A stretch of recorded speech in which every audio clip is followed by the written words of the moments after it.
the oil stream. Thank you very much for being here. EST Afternoons coming up at 1 o'clock with Hernan Salas and Joaquin Gage. Dusty and Tommy with you right now. And, man, we got lots to discuss. Oilers last night coming up with the victory. The St. Louis Blues rolling to town. We'll definitely get into a conversation on Broberg and Holloway, obviously. I mean, and their tribute videos. Probably have to, yeah, we'll get into that. The oil stream is brought to you by Boston Pizza, where for the holiday season, you might want to be popping by for their holiday menu. Celebrate the season with a festive escape at Boston Pizza. Holiday menu brings you indulgent dishes, delightful desserts, and holiday-inspired drinks that are perfect for sharing or savoring all to yourself. Treat yourself to a holiday break with flavors that make every visit feel special at Boston Pizza. You can hit us up over in the Nasty Chat. Hammer the thumbs up for us if you're there as well. And if you've not yet subscribed to the channel, subscribe to the channel. We'd very much appreciate that. You don't have to turn on notifications. Just sub to the channel. If you are listening on TuneIn or iHeart or at EdmontonSportsTalk.com, feel free to text us today at 780-218-9999. Lots to get to, but I want to get to this from Penner's Pancakes right away. LOL, some guys putting out Brady Tkachuk for Trouba. The Sens would never do that. I mean, anybody who's even putting that out there is an idiot. Yeah. I'm sorry. I don't care who it comes from. You're telling me the Ottawa Senators would trade Brady Tkachuk for a year and a half of Jacob Trouba? No. No chance. The answer is no. Like, if you're going to put something ridiculous out there, at least make it be believable. That's just awful. I mean, that's not good. Come on. That's like something we used to mock fans on HF boards about 20 years ago. Like, that's, no chance. Trouba, by the way, not being placed on waivers. Not being placed on waivers, but also not yet traded. Correct. All right. What do you make of this situation? And the Oilers not involved in any way. Yes. To reiterate, I texted you guys because I was listening. I knew it when I got up. I was listening, and I'm like, yep, there it is. There it is. Guys, what about Trouba to the Oilers? And I was like, God damn it. So I sent out a few texts, and the response I got was that is not a name that has been discussed or is being discussed at Oilers HQ. So I passed that your guys' way to get out there. What I make of the Trouba thing is I'm not surprised because there was some talk last year that there was maybe a opportunity for the Rangers and Trouba to part ways. There was some discontent, I guess, between the two sides, and even though he's the captain. So I'm not surprised. And then Chris Drury, what was it, last week, being like, hey, maybe Kreider, maybe Trouba. So I think this was kind of inevitable. Where he goes, my guess, American team, probably in the Eastern time zone. American team, Eastern time zone. That's my guess. Yeah. That's my guess. Don't be like, hey, Gazzola. That's my guess. Is he American team, Eastern time zone. All right, so we will see what ends up happening on that front. Maybe some news will move on that, but the Oilers are not involved in any way. So do not send us your Trouba trade proposals. Although that didn't stop people from this morning. Now, with that being said, shocking. No, I did say, just for funsies, what would you be willing to part with to get Jacob Trouba?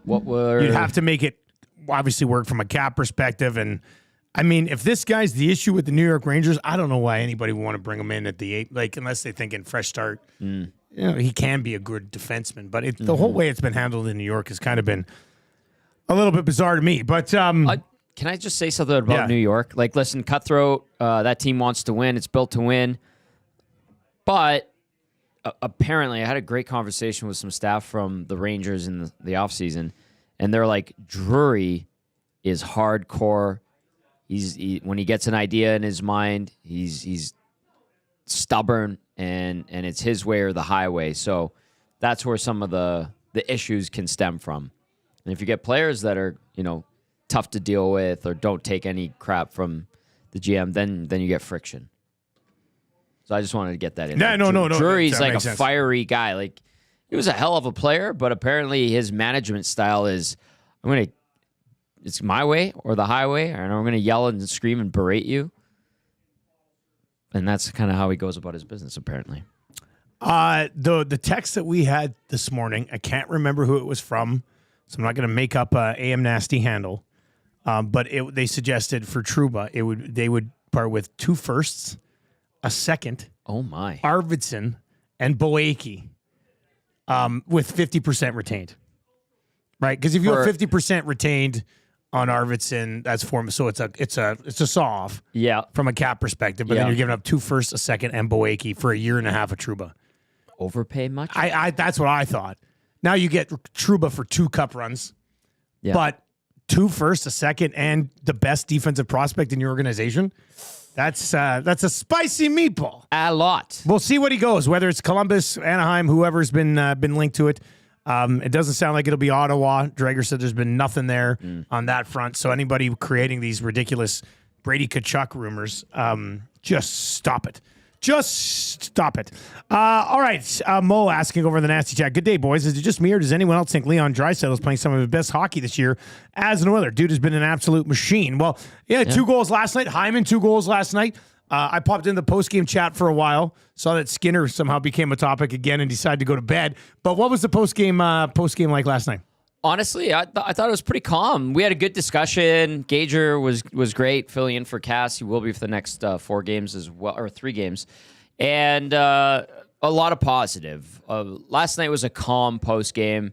Yes, I kind of snickered when you said the Skinner stuff because there were a few comments that maybe we planted in there. I think Hernan brought it up. He said, well, if it wasn't Calvin Pickard and Stu Skinner let in that second goal, he would be getting annihilated. I will say this. Right I texted that to the group last night. Okay, which is Hernan probably brought where it up. came from. Yeah. But it's the truth. I mean, if a bouncing puck goes through Skinner, he's dead. Like, they would have torched him. Instead, it's like, well, Pickard's a backup. You know, what are you supposed to do? He's got an 892 save percentage. He's a backup. Yeah, exactly. Yeah. We had somebody ask today if we think Knobloch should go to a 1A, 1B. No. And I'm just like, no. Especially because Skinner also, in addition to the Draisaitl question, Skinner's been playing his best hockey this season for the last 5-6 games. Correct.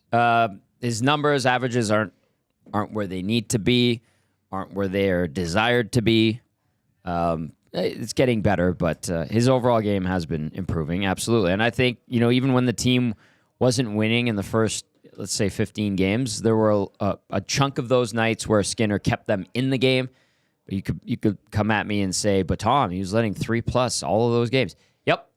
But the Oilers were scoring 2 or less most of those games as well. And their offense has come around. I mean, he's winning games, but there's what I look at in their last 14 wins, 12 of them, they scored at least 4. About damn time. Like, the offense is coming. Yeah. And the offense is coming, and the penalty kills killed off just over 95% of the last 11 games. Yeah. So if you're wondering why they're playing better, there's 2 reasons for you right there. They were clicking at a 2.2 goals per game average, goals for per game average. Around that time, Edmonton's now up to 3. So that's good. And they've gotten their goals for against down to 296. So we're starting to see that shift in the seesaw there. The one thing I did see while I was watching the post game last night in the chat, I dabbled in the text line a bit last night just to see what people were saying. You're the one who takes away the little blue marks. Sorry, and I'm man. like, which ones are you know new? what? Everyone, before I click on when I see it blue, I'm like, man, if I was the host, I'd be pissed. But then I'm also like, I'm too curious. I'm like, I want to see what this guy says. Good so instincts. I apologize. No, can we do fine. it? Can we do a mark as read? Oh, mark as unread. Oh. So I'll start doing that. Okay. I'll start doing that for you. Otherwise, and it puts a blue spot back. I don't really care, but that's how I could tell if I haven't got to one. I know. So, well, you know what? If I sneak into post-game text, I will mark as unread after, so you will still know. Thank you. I appreciate that. I didn't know that technology was there. I didn't know. Okay. Who knew? That's a positive, I guess. All right. But the one thing I did notice in the post-game last night was I did see some people being like, it should have been tidier. Like, it should have been a cleaner win. They should have won 6-1. Whoa. But I mean, they won 6-3. I don't know. I saw that in the chat last night. I was like, well, might be justified, but I think I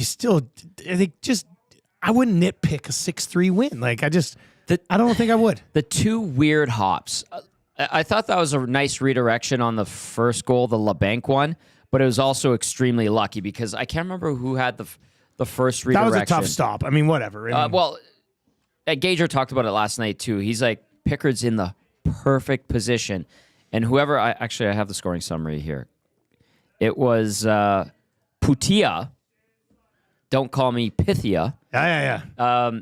He had the redirection off the Werenski shot, and it was a sneaky one. Kind of, he went behind the back, and he just caught it, and then it It went off of him, and then it hit LeBank's skate and goes in. Yeah, it was one of those ones you're like, wait, how'd that go in? Like, you have to go back and look at it. And it was a good play by Boutia, but he didn't know he was going to redirect it in off of LeBank's stick or LeBank's skating in. So a little bit of fortune there, and you got to make your breaks, and that's one that Columbus did. Good for them. And then that second one, that bounce was weird, and Joaquin also went into it, and he goes, there was spin on it, and it catches the goalie handcuffed. He goes, if there wasn't spin on it, and listen, I know the puck's coming in. The NHL guys shoot the puck better than any beer leaguer out there, trust me, or any junior kid out there. These guys can fire that biscuit, and you get these weird hops. And I was thinking this too. That was the second weird bounce in front of that net in 2 weeks, because that was the same net where the Marc-Andre Fleury hop happened. Because Gage was like, man, usually that puck hits your other side of the ice. It's that one net, yeah. No, the same net, but other side of the ice. Other side of the ice, yeah. And listen, like, I do genuinely think that goal on Marc-Andre Fleury, when he went and scraped his crease at the start of the game, or I think that, like, you know, you create that little bit, and it's still a slightly wet. Maybe he created a little ice mound, and I feel like the puck hit it and went through his legs. Anyway, 2 fluky goals, bottom line, on Pickard. The third one was a good redirection. I don't know. I thought the Oilers played a pretty damn good game. They outshoot Columbus 36-22. They dominate the faceoff battle. They got through Columbus's 1-3-1. Special teams were great. Like, you have to be happy with that game. Don't nitpick that game. The power play was 40%. The penalty kill was perfect. Yeah. You won by three times, like, to double the goals, three times more. Like, there's no reason to nitpick. There's no reason to nitpick that win. Like, none. That's a good win. Connor McDavid had 4 assists for the 10th time in his career, I think I saw. And that ties Crosby. He's 41 behind Wayne Gretzky. That's it. So he's got a bit of ways to go, over there. So that's a good win. And also you kind of put a hitch in the Columbus beating the Edmonton kind of discussion, because I know some on the Columbus side there was a little bit of that. Like, they had won 5 of the last 7, I think, or 4 of the last 6 against the Oilers. So you kind of kibosh a little bit of that noise too. Not that this is a big rivalry by any means, but, you know, the Oilers have their struggles against the Jackets. It is the Oil Stream. We are brought to you by Boston Pizza. Check out their festive season menu, now available, and it's pretty damn good. We will get to, like, Penner's Pancake says, my only complaint for yesterday was still a bit too much overpassing by PP1, especially on the 4-minute power play. Okay, that's... And you know what, though? That doesn't surprise me with that power play unit when they got 4 minutes. Yeah. Because there's no sense of urgency, so they're just looking for the pretty one. You know what I mean? Like, that would have been the dagger earlier in the game, too, to get it to... I think it was 4-1 at that point, or 3-1. How much of a problem does the National Hockey League have with goaltender interference? Awful. That was even like, the fact that was challenged last night just lets me know that coaches around the league have lost their way when it comes to goaltender interference. Well, they're being led by the NHL, like, which is completely in the challenge. dark. Yeah, it was. You might as well have just given the Oilers an extra goal. Like, I'm not going to defend that challenge, but I will counter with, we have seen challenges like that, similar, that have gone the other way. And you're just like, what?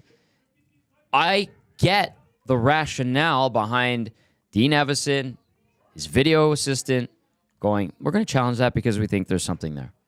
Even though it was the slightest nothing burger. It's just been such garbage all year that you're like, let's screw it, let's do it. Like, yep. But even then, somebody's got to step in and be like, no, not on this one, man. Like, well, that ended up being the Advantage Sports medicine and physiotherapy turning point of the game. I saw that. That's a no-brainer. Because that sequence killed the Jackets and any hope they had. Now they put up a good fight. They closed the gap a couple of times, but the Oilers every time extended the lead back to 3. Matt Garrison over in the chat says, guys, the Flames challenge in OT last night was awful also. I agree. Yeah, like, it's just... There's no battle. No, I mean, Parayko was going for the puck, got the puck, hit the pad. I'm sorry, that's a goal. Yeah. That's a goal. Like, but the fact that that's challenged too. I mean, in overtime, I guess you're trying to... Any sort of thing you can do to change things. A lot different in the timing of the game in Edmonton, Columbus. Yeah. You're using whatever bullets you have in the chamber to try to salvage what you can of the game, right? I understand the Flames doing that, but yeah. Completely different situation. Listless. They're trying to save the game at that point, so that's a little bit different. But I'm very glad that goal didn't get... Agreed. Yeah. The concept of the battle for positioning, the battle for puck, it's almost been disregarded by the National Hockey League. And Reed came on and he had a good spiel about it last night on the post-game show after Gager was wrapped up. And he goes, this is 100% NHL created by their lack of consistency. Yeah. And he nailed it on the head. Yeah, the NHL is in a really bad spot when it comes to goaltender interference. Yeah. If that goal is getting challenged, that should be a wake-up call for the league to get your shit together with your officials, and whoever's making the call on those, make it so that teams don't think, oh, you know what, might have a shot on this. Like what are we, like, that was toe in the crease era type of challenge last night.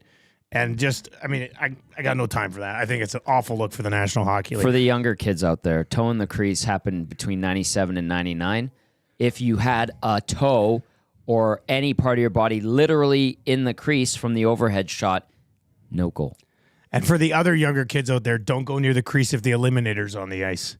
Because Marshall's going to clear you out. Politely. He's going to clear you out. He didn't even say sorry last time. What did he? Oh, we have a new story? Well, did I not tell you the most recent? Please don't. No, it's since then. Another one. Oh, what happened? Big win over St. Albert on the weekend. Okay. I guess I haven't brought this up yet. Big win over St. Albert on the weekend. Congrats. And, yeah, it was nice. Thanks, Tommy. The coaching staff's come together nicely. Anyway, it was his biggest clear out of the year. And he got, like, the hands up and everything. Yes. And I said, what'd you say that time? He goes, I just said, stay away from my goalie. Yep. I was like, my man, that's what I'm talking about. Like, Attaboy, clear Marshall. the bloody crease, young defenseman. Get I'm sure that. Strutty at his camp probably does a whole day on just clearing out forwards and giving them an extra shot. Yeah. Yeah. Zach Hyman. Very good. He's back and he's back. Absolutely. Snake bitten like crazy pre-injury. We'll see where it goes from here, but you could not, I mean, outside of a Hattie, you could not ask for a better return to the lineup for Zach Hyman. He almost had the Hattie. He did, didn't he? He almost had a couple of opportunities, just missed. Man, he looked good. He was just back to being Zach Hyman. And you know, the second shot, I thought was that to me, like, put the stamp of this guy's back, because that was a great shot. He just rifled it top corner on Tarasov. The first goal was great. He was in the right spot. That's what he does. That's why he became a 50-goal scorer last year. He was reliable for McDavid to find.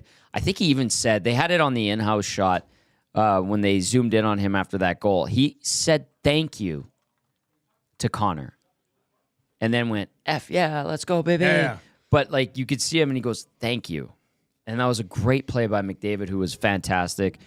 But I thought Zach Hyman's work ethic, his hustle, his battles, nose around the net, and then obviously the two finishes are an indicator that, you know, this guy's ready to go. And whatever was, you know, leading to him being snake bit in the first month and a bit, maybe that's gone. Maybe he's shed that and he's reset. And let's see if he can continue this. 30 is not out of the realm of possibility for him. And I think if he hits 30 goals this year, 50 points, 60 points after missing 5 games, you're going, yeah, not bad. Just to clarify, Flames didn't challenge. The review came down from Hockey Ops. Okay, so shout out Flames for not challenging what they shouldn't have challenged anyway, in my opinion. Okay, a couple other things. Darnell Nurse continues to play pretty damn well, doesn't he? Yeah. Like this is, well, we'll get to it with Keep It or Clip It. We got a question from Tommy Guns, but I mean, just steady. Like that's what you like. You don't need to be coming in and being like, you see Darnell Nurse going to assist. That's not what you need from Darnell Nurse. I think he just continues to give them exactly what they need from him. If he can continue to do this, I mean, that's going to go a long, long way in their Stanley Cup hopes. Like, simple as that. Because remember last year, he was not good in the playoffs. And then he started to get ripped a little bit. And it was almost like a switch flipped. And he played pretty well in the second half of the postseason last year. Wasn't it in the Vancouver series when he got... It was Dallas. Was it the Dallas Game series? 4. Okay. I'm going to disagree with you on that one. I thought You didn't think he played good? Oh, I think he had like 2 good games after that. That was better than before, though. Yeah, well, he was horrible. Yeah. He was not good Darnell Nurse. This year he's been very steady, reliable. All that they ask, they're not saying go out and be $9 million. They're saying just be a good defenseman. Stop thinking about the outside noise. Yeah, you already got the money locked up, man. Just go play. It doesn't matter, And right? Like, I really do think that contract kicking in did affect him a little bit, and the burden and not being the guy with Ekholm coming in too, not on that being left the number side, one guy, and maybe an adjustment, maybe I don't know if the ego takes a hit. Well, he went from a number 1 to a number 3. But you know what? He could be an excellent number 3, and now he's becoming a very reliable number 3, and you need depth at D. Man, well, look at Vegas. There's a great example of a team that has like 3 or 4 excellent defensemen. Who gives a what you're labeled as? Yeah, who's who, right? Yeah, like Shea Theodore, what are you? Well, now all of a sudden you have Noah Hannafin. Well, who's the dog? Who's the big dog? Well, there's Alex Pietrangelo, Stanley Cup winning captain. Which one of you is the big dog? We can all be big dogs. And this is our yard. I think, that's an example of where it works, and I don't know how the coaching staff I don't know if there's ego there or what, but that's a defense core that has excellent blue liners. You could have mixed Alec Martinez into there last year. And here in Edmonton, you bring in Ekholm, Bouchard emerges. Now you need Nurse to just, play your game, man. You earned that contract. You were given that contract. Let that be its own thing. Don't worry about it. Just go play. And it seems like this year he's doing that. All right, let's get to your spicy headlines for Popeye's Louisiana Kitchen, where they do have the family festive box right now. 4 pieces of chicken, 4 tendies, 4 biscuits, 4 sides for just $30, $36 if you want to add drinks in there. If not, you can have your own water at home.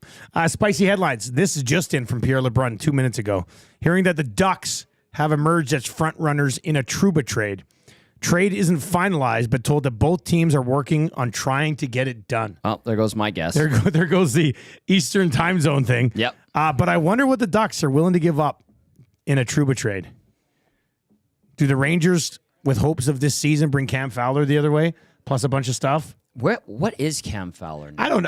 All I know is that he's an NHL defenseman. Absolutely. Like, are you looking for a veteran defenseman back because you still think you're a really good team and you want to compete this year? And then a bunch of other stuff on top of it. What's Fowler's status? Well, he's a left shot too. Yeah, but he can move around, right? Like, it's different than Trouba. Let's see what their defense looks like in New York. Lindgren, I like Keandre Miller, and Zach Jones are on the left side. On the right side, Adam Fox, Braden Schneider, and then they just called up that Victor Mancini because of Trouba awaiting his move. Well, Fowler is 6.5 this year and next. Trouba's 8 this year and next. I wonder if they're like, let's move Fowler, we'll add to him, we'll bring in Trouba, we'll use him for the next year and a half instead of Fowler for the next year and a half. Or is it they keep what do they got for cap space? How much are the Ducks going to have to move out if they are in fact? Yeah, they got $27.6 million in current cap space, 19.1 in projected. So they technically don't have to move anybody out. They can just bring in Trouba for picks. Yeah, if they wanted. But that's a weird. Like, what do you think of these teams that aren't going anywhere this year, going and getting Trouba, and unless you know you're going to be able to sign him beyond next year, what are you doing? I don't know. That doesn't make any sense to me. They have Olin Zellweger, who's a good young defenseman, Gudis, who's their captain, and then Drew Hellison on the right side. Their left side, outside of Cam Fowler and Brian Dumoulin, who's their third pairing guy, Jackson Lacombe playing with Zellweger on the top D pair. I would make the argument that Fowler Gudis is their top pair. I'm not sure why the Ducks want Trouba I don't know. At this stage with him being a UFA. Like, is it after next season? Like, name recognition? I don't know. I mean, it doesn't make a ton of sense to me. They got a ton of cap space, but it doesn't make a ton of sense. If you're the Ducks, are you actually moving a defenseman? Are you sending Fowler the other way, or is this the Zegras move? I know Zegras is banged up right now. I see the name coming up a little bit. Who is saying Zegras? I'm doing just asking. No. But somebody in the chat saying like Zegras is likely. So I'm just curious which insider is saying Zegras could possibly be involved. Would not surprise me. We know how it's been for Zegras and Anaheim lately. Weird injury the other night when he went off, kind of went down, and then He got caught. it was awkward. Skate. Yeah. It was awkward. So Zegras left that game. So I mean, I understand. I'm just wondering if an insider is already saying that Zegras is involved. Somebody please let us know. 780-218-9999. Okay, go ahead. This Ducks deal looks like it's happening. Arthur Staple, like a minute ago. Rangers sending Jacob Trouba to the Ducks. League source says. So it has to be sent through no the return league. yet, though. Yeah. Okay. Well, we'll see. I mean, a fresh start for Zegras, I get it. And then you keep Fowler and you go Fowler and Trouba as your top. But what does that get you? It gets you out of the playoffs this year and probably out of the playoffs next year. True. The Oilers just made a trade too, by the way. What? It's minor league. Oh, well, geez, Tommy. Sorry, I just got you excited there. Man. What the? So for all those Noel Hoffenmeyer fans out there, you're going to have to follow his career in Montreal because the Oilers have picked up Jacob Perreault. All right. That just came down from the Habs a minute ago. Okay, what was it again? Noel Hoffenmeyer Hoffenmeyer. for Jacob Perreault. Jacob with a C. All right. We discussed right now on the Oil Stream. Break it down. What does it mean? Well, let's find out a little bit about Jacob Perreault. What do we got here? He's a forward. Yeah. Now, what type of experience does he have? Let's find out. Has he played games? I feel like he's played games. Yeah. Let's take a peek at Jacob Perreault. One game. So we weren't wrong. Played a game for the Ducks in 21-22. Been with the Laval Rocket. 22 years old, 5'11". First rounder in 2020. So a first rounder going 4 years back. It came out of Sarnia. Had 70 points in 57 games. Was a minus 34 somehow. Ooh. Jeez Louise. I'll just say this. He must not have liked Hoffenmeyer. Apparently not. He's got... actually, he's playing in the ECHL for part of this year. Perreault? Yeah. So, whatever. Non-factor. Anyway, but we get a deal. We get a deal. So, Sort of disrupt. man, I can't believe, I was in the middle. I was about to ask you... I guess there's no trigger. Well, we'll see what the return is. But do you think there's any way that the Ducks are like, we'll bring in Trouba, $8 million for the next year and a half, and we'll trade Fowler at $6.5 million for the next year and a half? And if that was true, if that was the case, would you want the Oilers to be in on Cam Fowler? I don't know. Not the perfect fit, Yeah. but better than Emberson Yes. and Stetcher. Yeah. And I would play him ahead of Kulak on the other side if you had to. So in theory, it would obviously better the blue line, Yeah. but it's not. I feel like right we've heard fit. Fowler as an option before. I know. Anyway, right? So He's I kind know, of I'm in just that wondering. Gibson territory where every time there's like, oh, John Gibson, oh, Cam Fowler, how about, and that's fine because the Ducks are essentially what you described. They're a kind of a hockey wasteland right now. Penner's Pancakes is pointing out that he's the son of former two-way center Yannick the Panic Perreault. Good face-offs. I was just going to say, did they call him the Panic? I don't ever remember that. I remember when he was a Hab and he was lethal in the face-off circle. Use the big blade. Sneaky good offensively, too, at times, Yannick He had a Perreault. 20-goal season. Yannick Perreault was better. Yannick Perreault was better than his son. I'll say that. Yeah, he was a legit NHLer. Yeah. Yannick Perreault had 516 games and 859 points. Yeah. His best years are with the Habs. 24 goals. Oh, that was with the Leafs. 27 goals, 56 points with the Habs. 24 goals the following year with the Habs as well. I liked him as a second line center on Montreal. He was very effective. 90s, early 2000s was Yannick Perreault's heyday. Yeah. He was a good second line center behind my man, Saku Koivu. Good player. Yeah, a great player. Love that guy. Max Bazuzu via the nasty chat. Yannick at the disco. They also did not call him that. Great I name, am though. pretty sure. I don't ever remember. Now, there wasn't Twitter back then, so I would have, to be honest with you, back in 2001, 2002, I would have been broadcast student trolling on HF boards as hard as I possibly could. Yeah. And I do not remember Yannick the Panic being a nickname. Okay, let's see if this deal. No. Do we have Trouba deal yet? I don't see it. We might get it on the We show. might get it. Okay, here's the other thing I wanted to get to for Popeye's Spicy Headlines. We had a great text bit on the show this morning. Where is Victor Arvidsson? Very good. And what is he doing? The text of the day that won was, he is currently at Bruce Boudreau's house checking out memorabilia, and Bruce is keeping him as a new collectible. Oh. So he can't escape. Tommy, what is going on here? I asked yesterday, I mentioned it on the post-game show.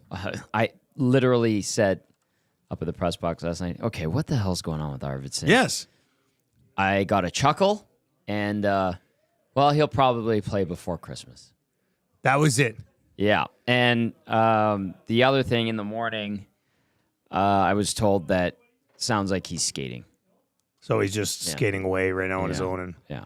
so he'll probably play before Christmas. I have not been able to confirm the skating thing. I was just told, well, he just got some new wheels, so I'm assuming he's skating. All right. So maybe before Christmas with Victor Arvidsson here on the Popeyes Spicy Headlines. 780-218-9999. Machine Gun Yanmark says, it wouldn't make any sense that they dump Zegras at his absolute lowest value anyway. What's the rush for the Ducks? The trade's in. Okay, give it to me. Can I guess it? Yeah. I'm going to say it's only picks at a prospect. Jacob Trouba being traded to Anaheim for Urho Vakanainen. That's it, straight up? That's all I've seen so far. Oh, here we go. And for a depth player and a draft pick. Frank adds a draft pick. So Urho Vakanainen is 25 years old. He was a first-round pick in 2017. He's played 5 games this year, played 68 last year, and he is from the town that was coincidentally named after Jesse Joensuu. He's from the town Joensuu, Finland. And then a draft pick. Very good. So basically, Vakanainen.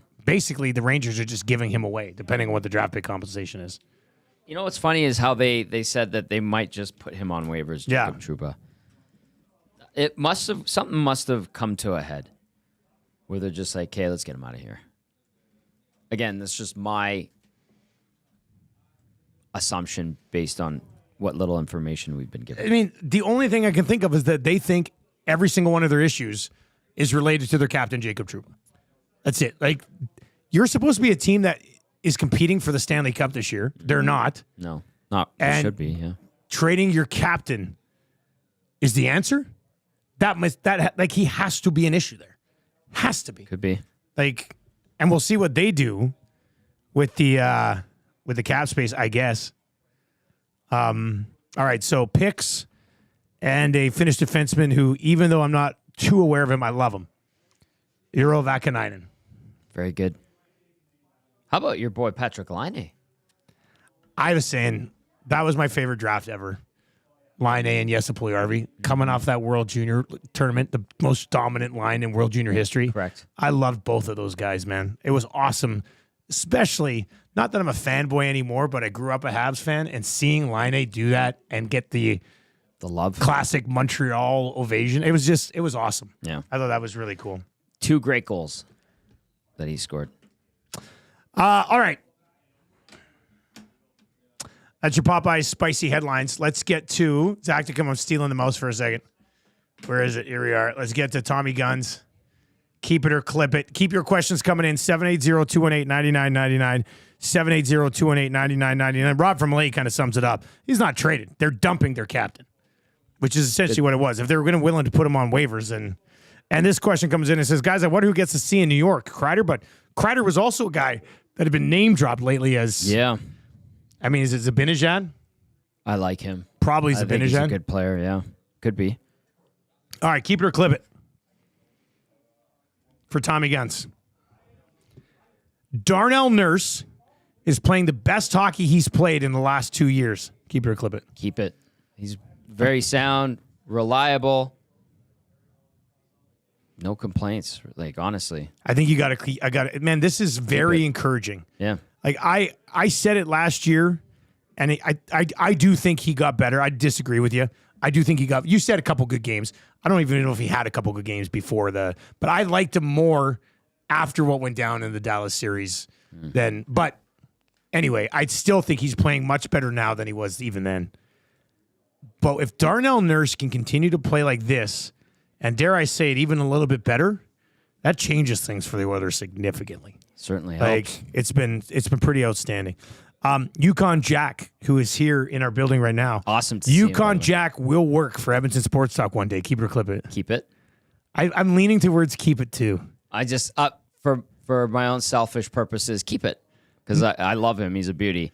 Not necessarily hosting a sports show, but I'm telling you, if he was to leave the Bear, there'd be a contracted wrestling show that would be right here on Edmonton Sports Talk. So that's why I'm going to say keep it. There's time in our inventory for a show like that. We could definitely mix in I don't even know what the shows are, wrestling, Evenings, SmackDown, whatever. Weekends. The Monday Night Raw recap Yep. with Yukon. Oh, Jess Jackson just walked in too. Hey, our Jess. Hire her too. Yep. Tommy Gunn's Original Barbershop. We believe a great haircut is more than just a quick in and out. It's about the whole experience. That's why they follow the code, a commitment to deliver the best barbershop experience every single time you visit, from check-in to the finishing touch. Every step is crafted with care. No appointments needed. Just walk in, relax. They'll take it from there. I'm visiting the Tommy Guns down in Mayfield Common next week, and I'm going to be looking tip-top for the World Junior A Challenge in Camrose on Sunday. Hey, Team USA was in the press box yesterday. Were they? Yeah. You know, they've got 3 or 4 kids who are actually at the Holinka who play in the USHL. Yeah. I'm wondering if that might be the best team at the They're tournament. big boys. Yeah. Yeah. Like Yeah, no, all that'll of be them are good. like 6'3", 6'4". I was like, geez. All right, keep it or clip it on this one.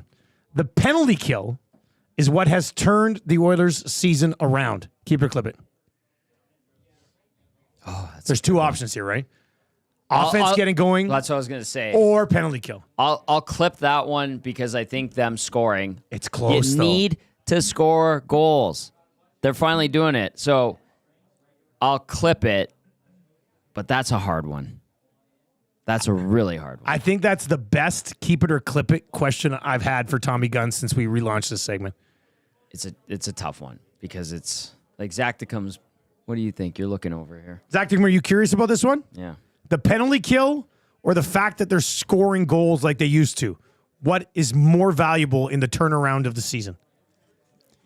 Man, that's so like they're both almost equally as valuable. It's kind of you can't. Yes, but you have to Wait, choose You're one. splitting hairs. It's man. keep it or Keep clip it. clip It's not called both it. Yeah. It's This keep it or clip it. This isn't Fence Sitters Anonymous. I think it's scoring goals because Zach Hyman scoring 2 yesterday is huge, and the team has just been potting goals. What was it in their last 12 of 14 wins? You said earlier they've had 4 goals or more. It's 12 of 14, yeah. Wow. The game It's is that. about The other scoring other more 2 than they the had other team. 3. So it's Yeah. I think I would lean towards them scoring goals because even if the penalty kill wasn't outstanding, they've been outscoring some of those issues. Yeah. But that's a tough one.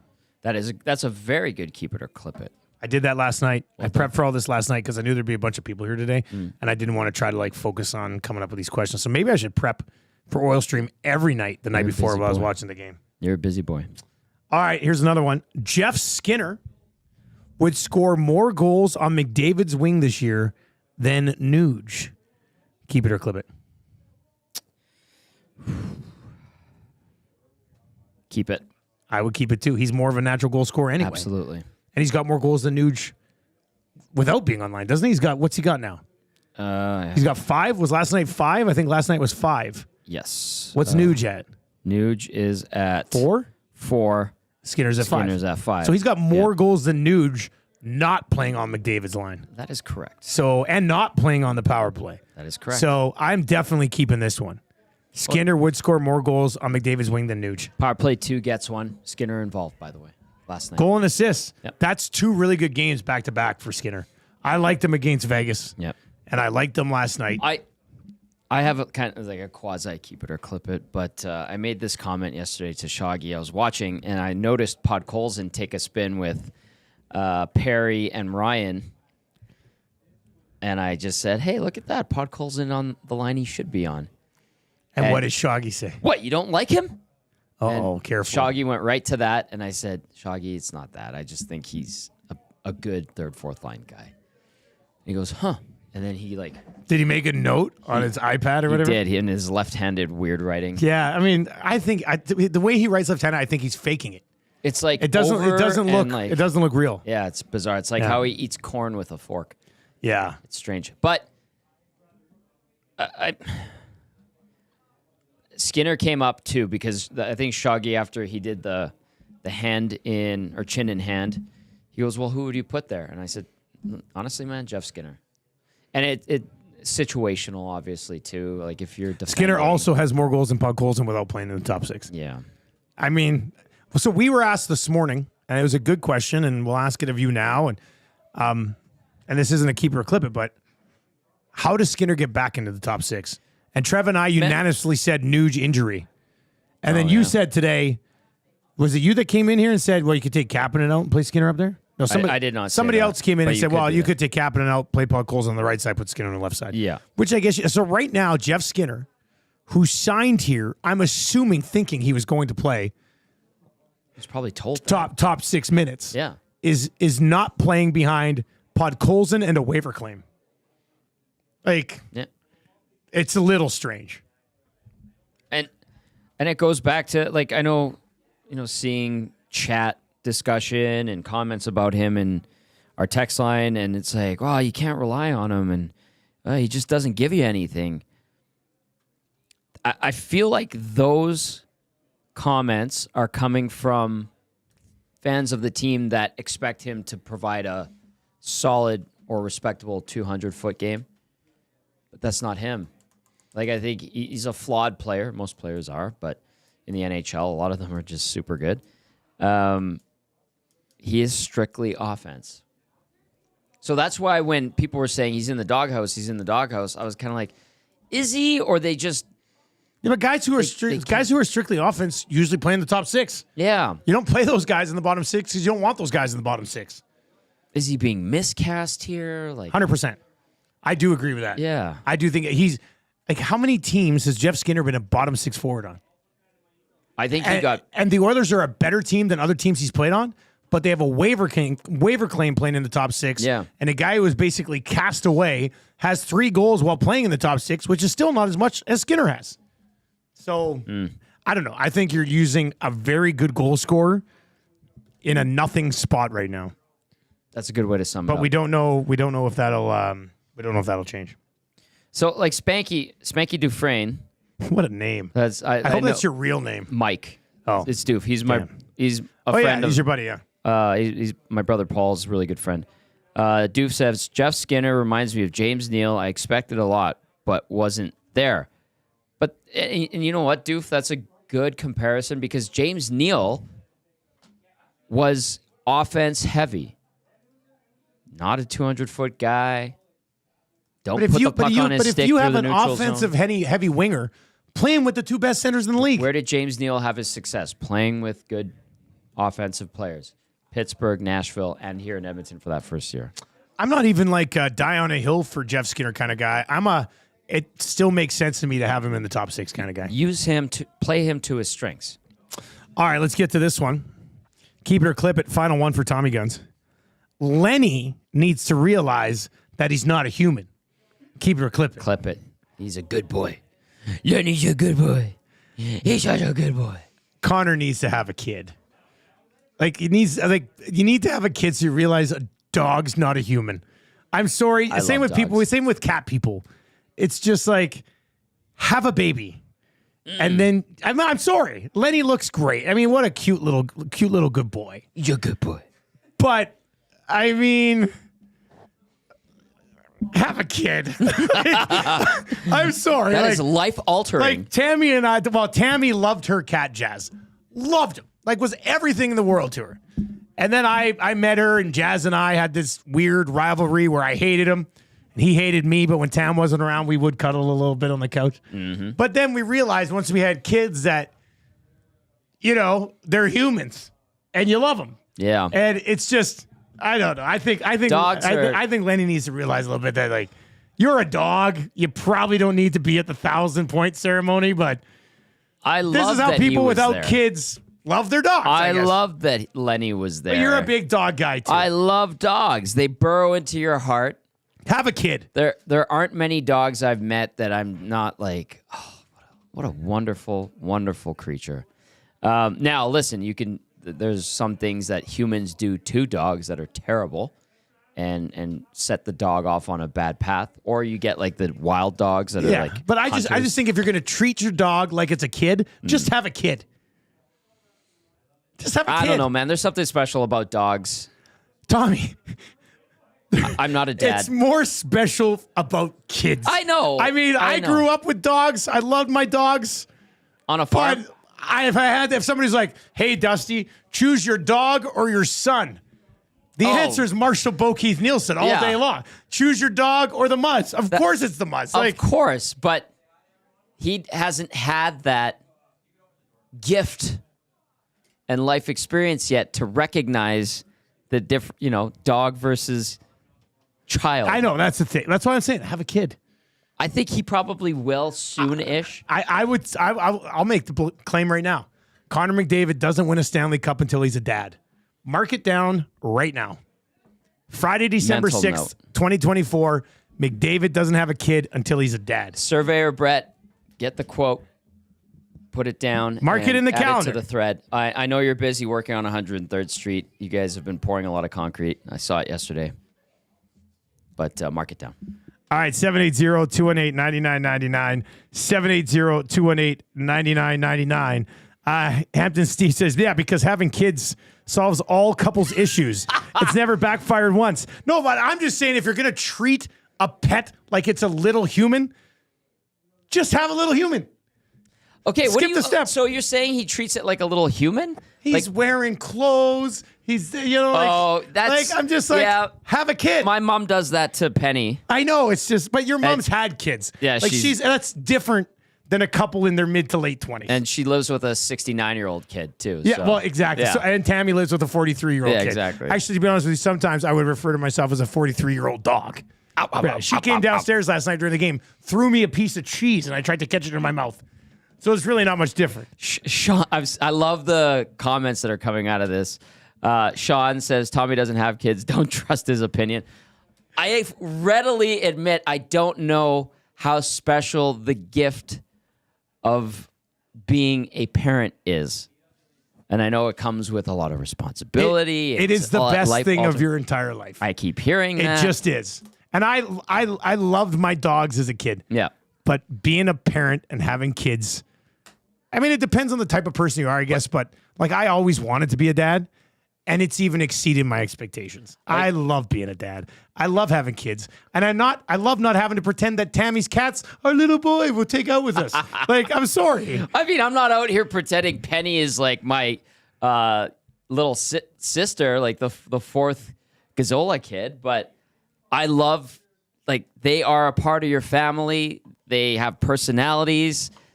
They're nowhere near being human. But there are fun things you could do, like put them in outfits. Like my mom got Penny a sweater last year, and it said "single" on the back, and she was just a spicy girl. Oh boy, yeah. Penny was ready a spicy to girl. mingle. Yeah. Yeah. She was single. Cool. My mom got her booties. She hated them. Sounds awesome. Shut up. I'm sure the dog loves being put in clothes. She does not. Yeah, exactly. That's what I'm talking about. She didn't mind the sweater though, because it kept her warm. Anyway, I don't know. I'm very passionate about being a parent. I'm just like, and I think they'll be good parents. I mean, if they love their dog that much, they're like the McDavid child is going to be probably won't even have to go to kindergarten. Just get a degree. It's as simple as that. Graduate like Doogie Howser at like 13. Matthew Conniff in the nest. Dusty sounds like a dad who has forgotten the first year as a parent. No, LOL. I still love that time. Like I talked to Tam and I like she jokes, but I'm real. I love babies. Like I would have another baby today, but Tammy does not want to have another baby. Like, and I would never it's her call on that one. Well, she kind of it's her call, but I didn't. Now that being said, first year with Marshall was a little bit easier than first year with the Muzz. I thought the second one's usually the Muzz was a bit of a terror as a baby. Oh, okay. And she's still a little bit of a wild card. But I like she's Tam. Adorable. When you have a wife who's like a legend, it makes it easier because I was still getting in naps. I was sleeping downstairs because I had to be up at like 4:30 for work, so I wasn't like through the night. But anyway, I just, and it's not even like a Lenny specific thing. Yeah. He does look like a very cute dog. He's a good dog. Like if I was going to have a dog, he would be a nice little boy. he's a good boy. He would be a nice little boy. I know, Lenny. But just have a baby and dress a human. Just have a baby and dress a human.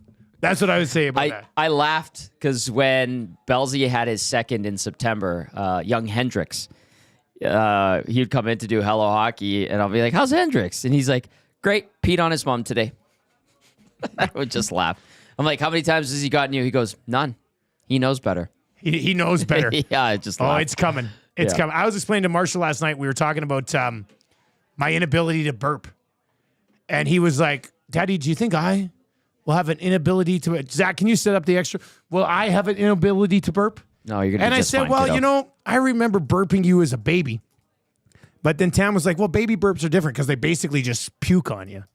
And Marshall was like, what do you mean? I said, well, when you were little, mommy would feed you, then we would put you on her shoulder and you just puke on us. And he was like, that is hilarious. I said, actually, it's not funny now, but it was kind of cute back then. Oh. So It- anyway, it's shout out Lenny.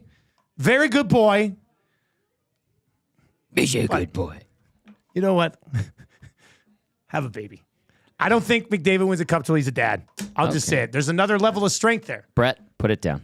Mark it down, Surveyor Mark it Brett. down. December 6th. It's like a phrase claim. That's something Will Fraser would say. You sound like phrase there. That is a good point. I have had one spice rum. So It was a formidable spiced rum, might I add. You well, put in no, you- but look how much is left. Like Oh, I've okay. just Yeah, been okay. sipping. I've just been sipping. Now you have put in a full day already, and it's only 12:50. I mean, I also had a spice rum in the lock shop too. This is this show's. Okay. It's just a little bit. We're in the truth tree now. This is my second Bailey's and coffee. I told Tam I'll probably leave in the truck here today. Yeah. We're having like a little staff sort of festive very afternoon. open. So, all right. We got EST afternoons coming up. Hernan Salas and Joaquin Gage on the way. Real fun oil stream today, though. You're a good boy today. You'll never forget the day that Hoffenmeyer was traded. It was the same day I claimed McDavid won't win a cup till he's a daddy, There you go. or at least knows that he's a daddy coming down the pipe. You know? Heyo. All right, that's gonna do it for us. For Tommy Gazzola, I'm Dustin Nielson. Oil Stream brought to you by our great partners over at Boston Pizza. They got the holiday menu out right now. Go and enjoy that. I will talk to you Monday on the Nielsen Show.